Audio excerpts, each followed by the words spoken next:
The cheap paper party blower hit my chest at the same moment my ex's mom told me she wished she had met me first. The purple strips snapped out, wobbled in the air, and drooped against my shirt. The fringe at the tip brushed my chest, and my heart kicked so hard it almost hurt. I locked my jaw and made myself breathe through my nose like I was back on a roof in high wind, waiting for a loose board to settle. She stood a few feet away from me on the right side of the backyard under the string lights. A light beige shawl wrapped her shoulders, but it had slipped just enough to show the thin burgundy strap of her dress. The stupid pink cone hat on her head said, "Happy Birthday" in glitter.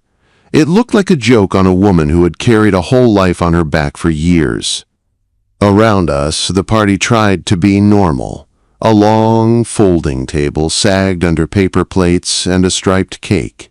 Balloons were tied to lawn chairs. Someone's speaker played an old pop song too loud. A banner that said, "Happy Birthday" hung crooked and swayed in the night breeze. None of that mattered. The space between us did. The air smelled like cut grass and frosting and the faint sawdust that followed me everywhere no matter how hard I scrubbed my hands. In Oak Haven, one rumor could burn a business to the ground.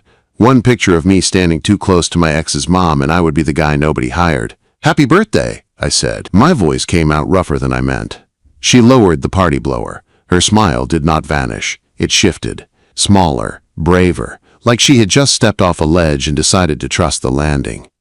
"I wish I'd met you first, Reed," she whispered, before the timeline got so messy. A cold line slid down my spine. Richard hovered near the patio door with a drink in his hand. Half in shadow, he was not smiling. He was calculating. He always looked like he was deciding what something was worth, what someone was worth. Laura's fingers tightened around the plastic stem of the party blower until the paper crinkled. I took one deliberate step closer, angling my shoulders so I blocked Richard's view of her. Close enough to smell her shampoo under the sugar and night air. Close enough to hear her breath hitch. "Timelines can change," I said. I did not step back. I should not have been there at all. I was the ex. The mistake from 6 years ago. The kid who dated her daughter Maddie in high school, loved her as hard as a teenage boy could, then watched her drive away to college 2 states over while the whole town nodded like they had expected it. Now I was 28. I had a small mortgage, a truck that always smelled like pine air freshener and dust, and hands full of calluses. I built decks, pergolas, barn conversions. Work people liked to take pictures of and post online. Work they argued about over coffee at the diner. My business lived and died on referrals and Oak Haven's mouth. Laura was Maddie's mom, 39. Old enough to know better, people would say. But she did not feel like a warning to me. She felt like a woman who had been holding up a roof with her bare hands for years and had somehow learned to smile anyway. The only reason I was at her birthday was because of a job. I had been the contractor for the charity gala property behind her bakery, the Gilded Crumb. The old deck had been half rotten. The pergola was a hazard. The county inspector had threatened to shut the whole venue down. I had replaced the ledger board, swapped the railings, made it safe. Then I had made the mistake of noticing her. "Reed," a smooth voice said behind me. "Stop looming over the birthday girl." Richard. 50. Expensive loafers. Cheap warmth. He walked like he owned the grass and the lights in the air, like the world was a ledger and only he held the pen. "I'm not looming," I said, "just checking structural integrity." He smiled without his eyes. "Of course you are." Laura's gaze flicked to him, then back to me. A tiny flinch, a breath held. Richard turned his head toward her, but stared through her like she was part of the scenery. "I'll expect the site ready for inspection next week. Business is business. Don't make me regret being flexible." There it was, the lever. He owned the historic building where the Gilded Crumb sat. Laura ran the bakery, but Richard held the lease like a chain. Every time she tried to pull free, he tightened it. Inspections, fees, threats. It sounded reasonable to people who had never lived inside that kind of control. "It will be ready," I said before she could jump in and apologize. "Permits, inspection window, everything." Richard's eyes swept over my work boots, my dusty jeans, the faint mark where my tool belt usually sat. "Don't disappoint me, son." Vain, he drifted away, already bored. Lara exhaled like she had been holding that breath since her wedding day. "You didn't have to do that," she murmured. I looked toward the edge of the yard where my truck sat under a tree. Beyond that, in the dark, was the old cabinet shop I had bought on Mill Street. A beat-up building with one workshop bay and a small loft above it. Half renovated. Empty. Waiting for a purpose. "I'm not great at watching people get cornered," I said. "Besides, I've been working on my own place, the workshop. There's a loft up top and a front room that's been sitting empty. I keep thinking it deserves someone who actually uses it." She blinked, caught off guard. "You bought that old shop on Mill Street?" "Yeah." I shrugged like it was not a big deal. "Still smells like pine and glue. I fix it up between jobs." Her eyes stayed on mine a second too long. Not romantic yet, just interested, like she was filing it away. Then she lifted the party blower again. With a half smile that was almost a challenge, she aimed it at my chest and blew. The paper popped out and tapped my shirt. My pulse jumped again. 3 days later, the sky opened up. A flash flood warning hit Oak Haven just after noon. The river behind the gala venue rose fast, chewing up the banks like it had been waiting. Wind shoved rain sideways. Branches slapped against barn walls. The whole world turned the color of wet steel. I was loading lumber into my truck when my phone rang. Lara's name lit the screen and my stomach tightened. "Reed." Her voice was tight. "The old gazebo. The tarp you put up is ripping. The river's coming up the back lot. Richard said he won't send a crew until the rain stops." That meant never. "I'm on my way," I said. The drive was a blur of wipers and white knuckles. Water ran across the road in thick sheets. My truck slid once, then caught again. I did not slow down. When I pulled into the property, Lara was already out there in the storm, fighting a heavy blue tarp like it was a living thing. Her hair stuck to her cheeks. Her hands were red from the cold. The wind snapped the canvas hard enough to drag her off balance.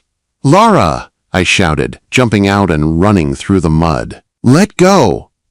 She didn't. Of course she didn't. I grabbed her around the waist and pulled her back just as the tarp tore free and whipped over the gazebo like a sail. Rain hit my face so hard it hurt. The ground was slick and soft under my boots.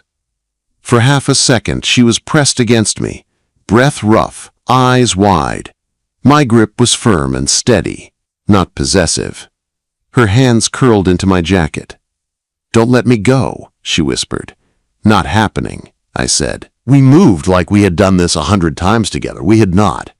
But it felt that way. I threw a rope line over the crossbeam of the gazebo while she held the ladder with both hands and dug her boots into the mud. The wood was slick under my palms. Rain ran down my sleeves and into my shirt. The gazebo groaned under the wind. The river hissed behind us. "Left corner now!" She yelled over the storm. She was not panicking anymore. She was directing.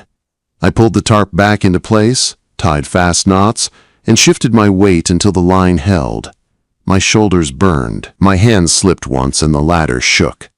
Lara grabbed it tighter and locked her eyes on me like she could keep me up by will alone. When the tarp finally stayed, the danger did not vanish, but it stopped feeling wild. The problem had shape now. Something we could fight one step at a time. We ran into the barn office, soaked and shivering. The small room smelled like sawdust, wet hay, and faint yeast from her bakery down the road. It was a strange mix, but it felt alive and safe. She grabbed a clipboard like it was armor. "We need sandbags on the back line," she said to the 2 teenage workers inside. "Get everyone away from the river. Inside only. Nobody goes near the bank." They rushed off, listening to her like she was the only solid thing left in the storm. When she finally looked back at me, water dripped from her hair and ran down her jaw. She looked younger and older at the same time. Tired, strong, worn out from carrying too much. "You came," she said. "I told you I would," I answered. I pulled a dry towel from my toolbox and held it out. I made sure my fingers did not brush her skin. Careful, respectful. A line I did not want to cross without her choice. She took the towel and wrapped it around her shoulders. She did not step back. "Why are you always the one showing up?" she asked, her voice smaller now. "Because you are usually the one who shows up for everyone else," I said. Her throat moved like she had to swallow something heavy. She looked away first. The next morning, the sun was out, but the storm had left marks everywhere. Branches on the road, mud lines on the barn, a tired quiet that settled over town. I went to the Gilded Crumb to fix her back gate. It was a small repair I could pretend was just business. The bell over the door chimed when I walked in. Warm air hit my face, full of the smell of bread and sugar. The kind of smell that made your shoulders drop even if your head was still a mess. Laura stood behind the counter with flour on her forearms. Her hair was pinned up too tight. Her posture was so straight it looked like it hurt. A stack of invoices sat by her elbow, a notebook full of permit notes, a half-full tray of pastries she was not even looking at. She had turned herself into a list of tasks. She slid a printed invoice across the counter without meeting my eyes. "This is for the emergency call yesterday and for the gate. Full rate." I did not pick it up. "Laura," I said, "we need to talk about last night."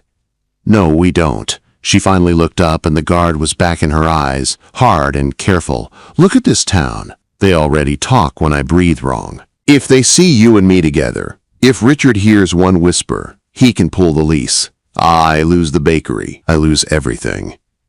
Her hand was wrapped around a pin so tight her knuckles had gone white. I stepped a little closer to the counter, still on my side. "I'm not asking you to blow up your life." Her gaze jumped to the front window like she expected someone to be standing there with a camera. She took a quick step backward, then turned her back on me and moved to the pastry rack. She started lining up croissants in perfect rows, too neat, too fast. It was not work. It was escape. "I'm asking you to stop apologizing for existing," I said. She did not answer. She focused on the tray like her life depended on it. "Fine." I picked up the invoice and folded it once, slow. "I'm just the contractor." I turned toward the back door, then paused. A delivery schedule was taped to the fridge. The supplier had shorted her on flour. Twice. Someone had crossed the number out and written a smaller amount in angry pen marks. "I'm calling your supplier," I said. "They keep shorting you on bags. You're going to get what you pay for." "Read," she said, warning in her tone. "I'm the contractor. I cut in. Contractors fix problems." I fixed the gate hinge out back, oiled the latch until it closed smooth, and left without touching her. I sat in my truck outside for a full minute before starting the engine. My hands shook on the wheel, not from anger, but from the effort it took to walk away. Over the next 2 weeks, just the contractor turned into a lie we both repeated while the world was not looking. I was at the Gala property every day. Laura was everywhere. At the bakery at dawn. At the permit office at noon. At the barn by night. We moved around each other like pieces in the same pattern. The intimacy was not in big touching. It was in the small things. One Tuesday, I found her asleep at her desk in the barn office. Her cheek was pressed to a stack of paperwork. Her phone was face down beside her, like she had tried to shut the world up and failed. I did not wake her. I picked up the empty coffee mug by her hand, washed it in the tiny sink, and made fresh coffee. I set it near her elbow. I took off my hoodie and laid it over her shoulders gently, careful not to brush bare skin. Then I went back to work. An hour later, I was on a ladder fixing a light fixture when I heard the floorboard creak behind me. The smell of yeast and sugar reached me before she spoke. "Thank you," she said, voice rough from sleep. I tightened the last screw. "Eat something today." "I will," she said. I did not believe her, but I let it go. That night, after we finished sanding the last banister, we sat on the barn office floor with a pizza box between us. We ate like teenagers hiding from parents, except we were really just hiding from exhaustion and fear. Grease stains spread on the cardboard. Sawdust stuck to the slices. Lara laughed when I tried to blow it off and it flew right into my mouth. "You're going to eat pine shavings," she said. "I've eaten worse on job sites," I muttered, and she laughed again, softer now.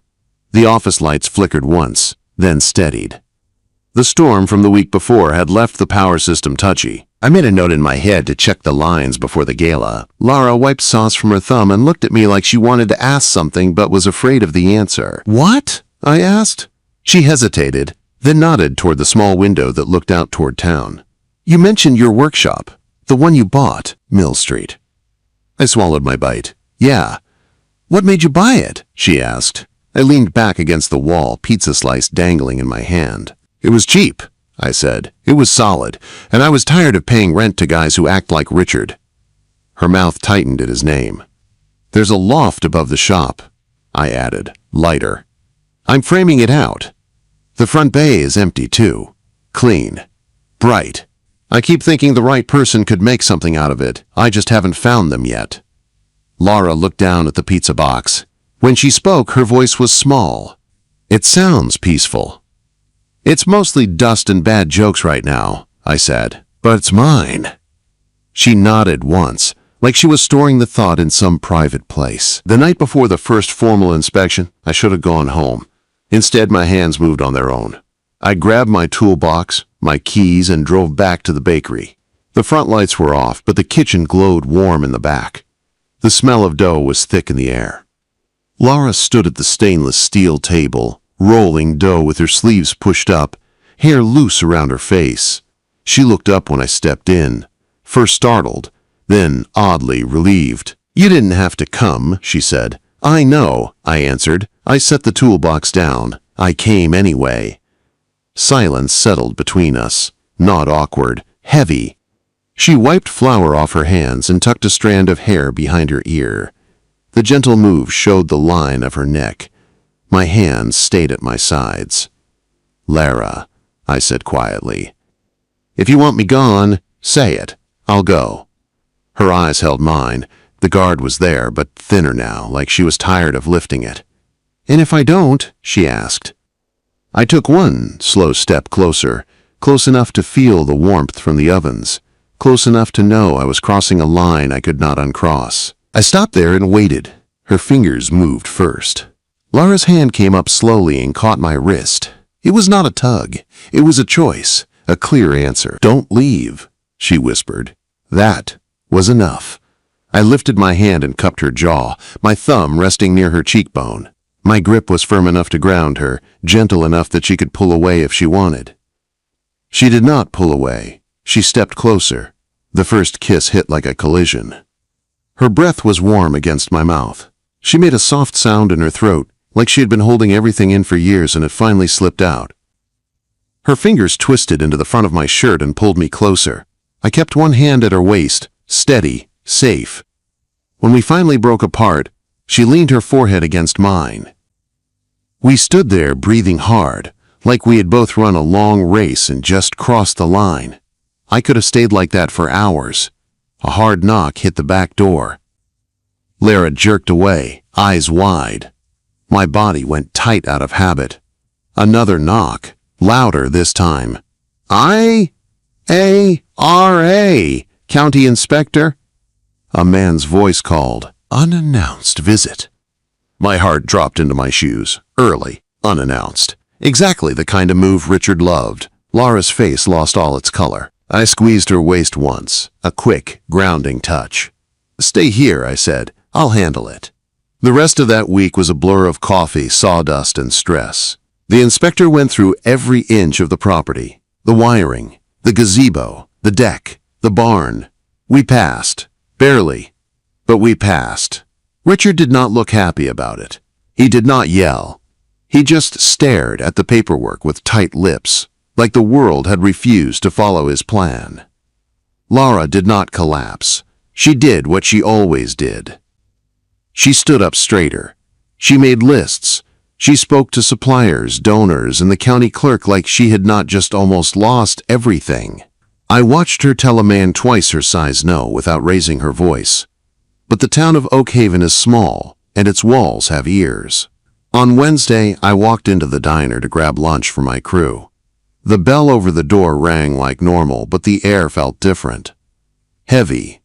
Forks paused. A couple of men at the counter glanced at me, then looked away too fast. The waitress, who usually joked about my order, did not meet my eyes. I heard 2 words from a booth behind me, Lara and my name. Then a hush. I pretended not to notice. I paid. I left with the food. When I stepped outside, the sky was clear, but it felt like a storm was forming a few feet above my head. By the time I got back to the property, Maddie's car was already there. My ex. The girl I had once thought I would marry. She was out of the driver's seat before I could even put the truck in park. Her face was tight, her eyes bright with anger she had been feeding on the whole drive from wherever she had been. I barely had my door open when she spoke. "I come home," she said, voice sharp, "and half the town is saying you're sleeping with my mom." The words hit harder than the rain ever did. The barn office door opened behind her. Laura stepped out like she had been pulled by a string. She stopped when she saw Maddie. Guilt flashed across her face.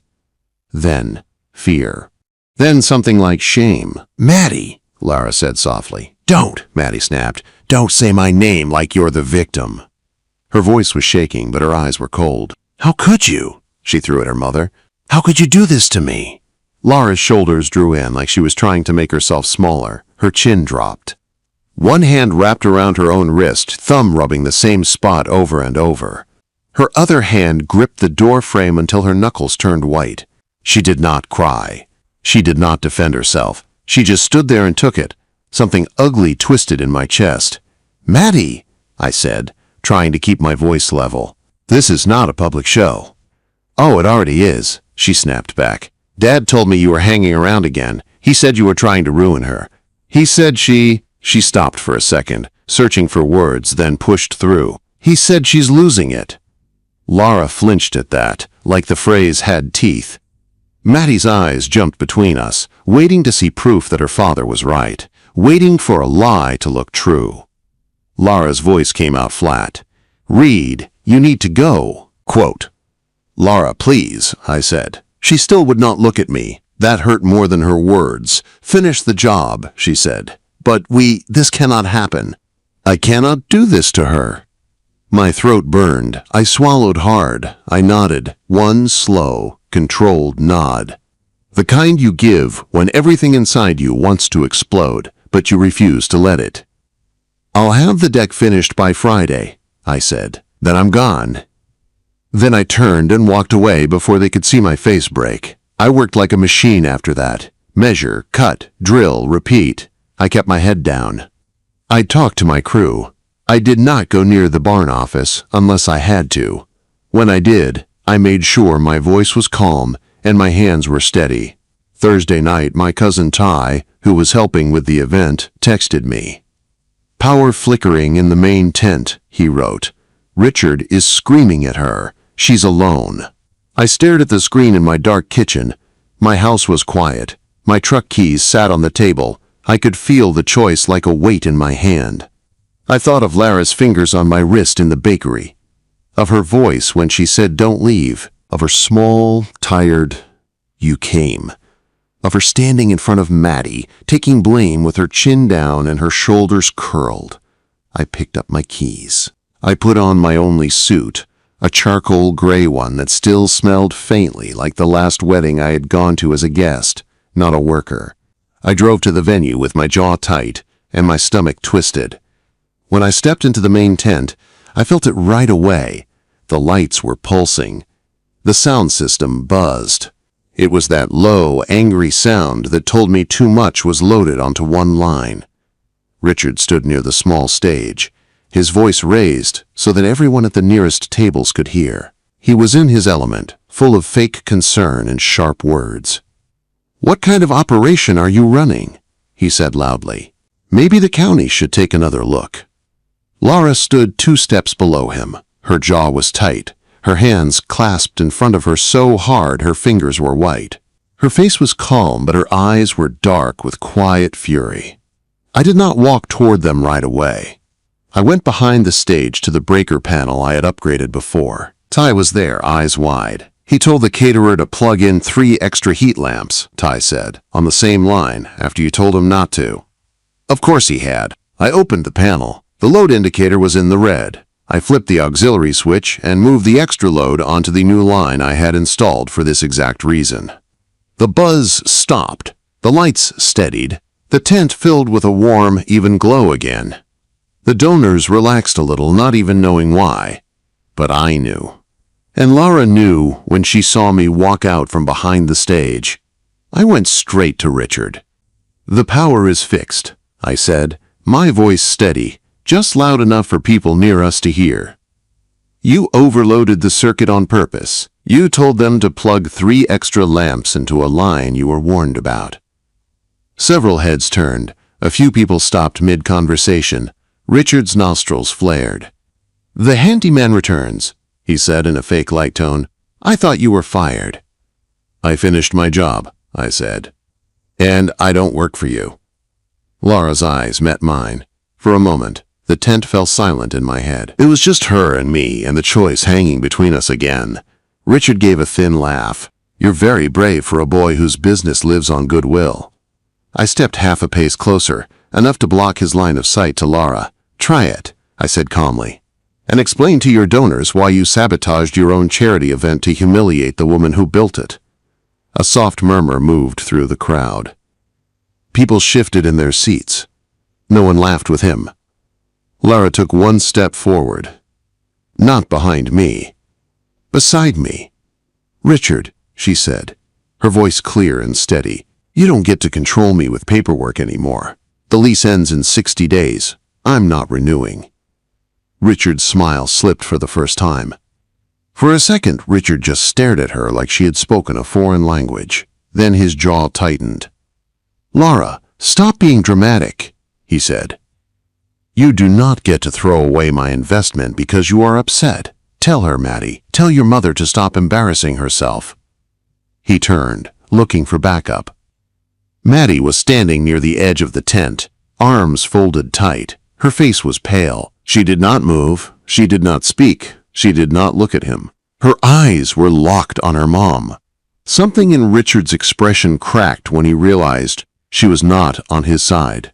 He looked smaller for a heartbeat, then cold again. He glanced around, noticing the way donors and staff were watching him now, not her. Their faces were tight. Their mouths were pressed flat. No one was smiling. He knew he had lost this room. Without another word, he stepped down from the stage and walked out of the tent. He did not slam anything. He did not shout. He left like a man already building his next plan in silence, and somehow that was almost worse. The party tried to pick itself back up. The band started again. People went back to talking. But something had changed. The whispers in Oak Haven were no longer only about scandal. Now they were also about what they had just seen. Lara standing up to the man who thought he owned her life. Later that night, after the last donor left and the sound crew packed up, the tent felt like a giant empty chest. The lights over the new deck glowed soft and warm. I found Lara sitting on the edge of the deck I had built. Her heels dangled above the grass. The night smelled like damp earth, faint smoke from some distant fire, and the soft sweetness of sugar that always seemed to follow her. Maddie stood a few feet away, arms crossed, breathing hard like she had just run. She did not look at me at first. Her eyes were on the dark yard. "He is a jerk," she said finally. Her voice was flat. "Yeah," I said, sitting down beside her with space between us. "He is." "I hate that he controls everything," she said. "I hate that I let him." "You are allowed to be angry," I said, "but don't aim it at her." Maddie's throat moved. She swallowed hard. Her eyes shifted to her mom. Lara was standing a few steps back, hands wrapped around each other, shoulders tight like she was braced for another punch. "Dad told me Mom was losing it," Maddie said. "He said she was making bad choices. He said you were taking advantage of her." She looked at me when she said the last part. I felt the weight of it and did not look away. "He lied," I said softly. "She is not losing it. She is fighting back." Maddie's face crumpled at the edges like she was seeing something clearly for the first time. She turned fully toward Lara. "I'm sorry," she said. It was not loud. It was not dramatic. It was real. Lara's fingers trembled where they held her own wrist. She made herself let go and drop her hands. Then she nodded once, sharp and quick, like she was afraid if she moved more she would fall apart. Maddie stepped forward and hugged her. It was not perfect. It was stiff and messy and full of years of hurt. But it was a start. A few minutes later, Maddie left, giving us space without being asked. The air felt different when she was gone. Lighter. Still dangerous, but lighter. Lara sat down on the deck where Maddie had been. I shifted a little closer, not touching her. Just there. I do not know where to go, she said quietly. If I walk away from the lease, I walk away from the bakery. That is my whole life. My staff, my regulars, my recipes. Everything is in that building. You do not have to jump without checking the ground, I said. She looked at me, eyes tired and wary. What ground? You remember my workshop on Mill Street? I asked. The one I told you about. Old cabinet shop. Front bay, loft, upstairs. She nodded slowly. The front bay has been sitting empty, I said. It is not fancy, but it is clean and solid. The loft upstairs is framed. There is a separate entrance. You could bake there. Set up a counter. Have your own place without his name on the paperwork. Her mouth parted a little, like I had knocked the air out of her. You really have that? She asked. I have had it, I said. I just did not know who it was for. Her eyes filled, but the tears did not fall. She stared at me like she was trying to figure out if this was another trap. I raised my hand slowly and touched her jaw. My thumb brushed the edge of her cheek. The contact was light but sure. I am not scared of Richard, I said, but I am scared you will disappear again and I will not be able to find you. Saying it felt like ripping open my chest, but I said it anyway. Lara's fingers came up and wrapped around my hand. She held it against her jaw. I am here, she whispered. I am not disappearing. She leaned in first, clear, chosen, no doubt. I kissed her once, slow and certain. Not rushed, not secret. A promise more than anything else. When we pulled back, she rested her forehead against mine. Around us, the last string lights on the deck hummed softly. The power was steady. Not because the world was safe, but because we had rewired one small corner of it. 3 months later, the new bakery was open. It was smaller than the Gilded Crumb, but it was ours. The sign in the window said, The Loft, in neat black letters. The bay door let in the morning light. The ovens filled the room with the smell of bread and butter. We had earned every inch of that space. We stripped old paint from the walls until our wrists ached. We sanded the counters. We swept piles of sawdust that looked like small snowdrifts. I built shelves from reclaimed oak. She stained them herself, hands smudged dark, laughing when I tried to keep her clean. She painted the walls a soft, warm white while standing on a ladder in jeans and an old t-shirt. Her hair was tied up. Her face was streaked with paint. She looked more free than I had ever seen her. We hung pendant lights over the front counter. We argued about where to put the display case. We fixed a stubborn drain trap at midnight. Both of us crouched on the floor with a wrench between us, refusing to quit. On opening morning, the air inside smelled like sawdust and fresh bread together. It was my new favorite smell. Lara did not hide in this place. She put a painting she had done herself 20 years ago on the shelf above the register. It was a little crooked, a little raw, completely honest. I was cutting a last board at the table saw in the back when she walked in from the front with a small basket on her arm. Lunch break, she said, sounding proud and playfully bossy at the same time. I wiped my hands on a rag and tried not to smile too wide. How did the morning rush go? Quote. She grinned. Mrs. Higgins came in. She ordered 3 dozen scones. Then she asked if you were single. Quote, I felt my shoulders tense without meaning to. And what did you tell her? Lara reached into the basket and pulled out something small and purple. It was the same cheap paper party blower from her birthday. The one she had pointed at my chest when she whispered that she wished she had met me first. The paper was a little bent, but it still worked.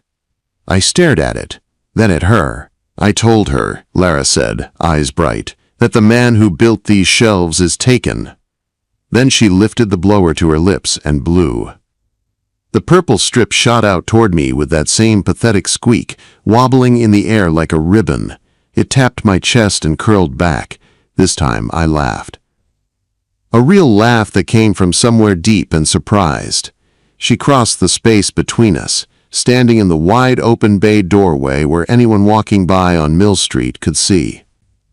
Paint was still under her nails. Flour dusted her wrist.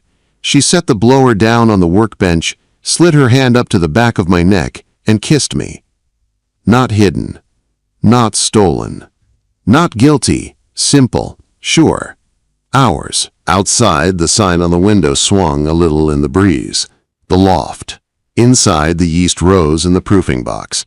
The sawdust settled on the floor. The shelves held steady. So did the life we had built with our own hands.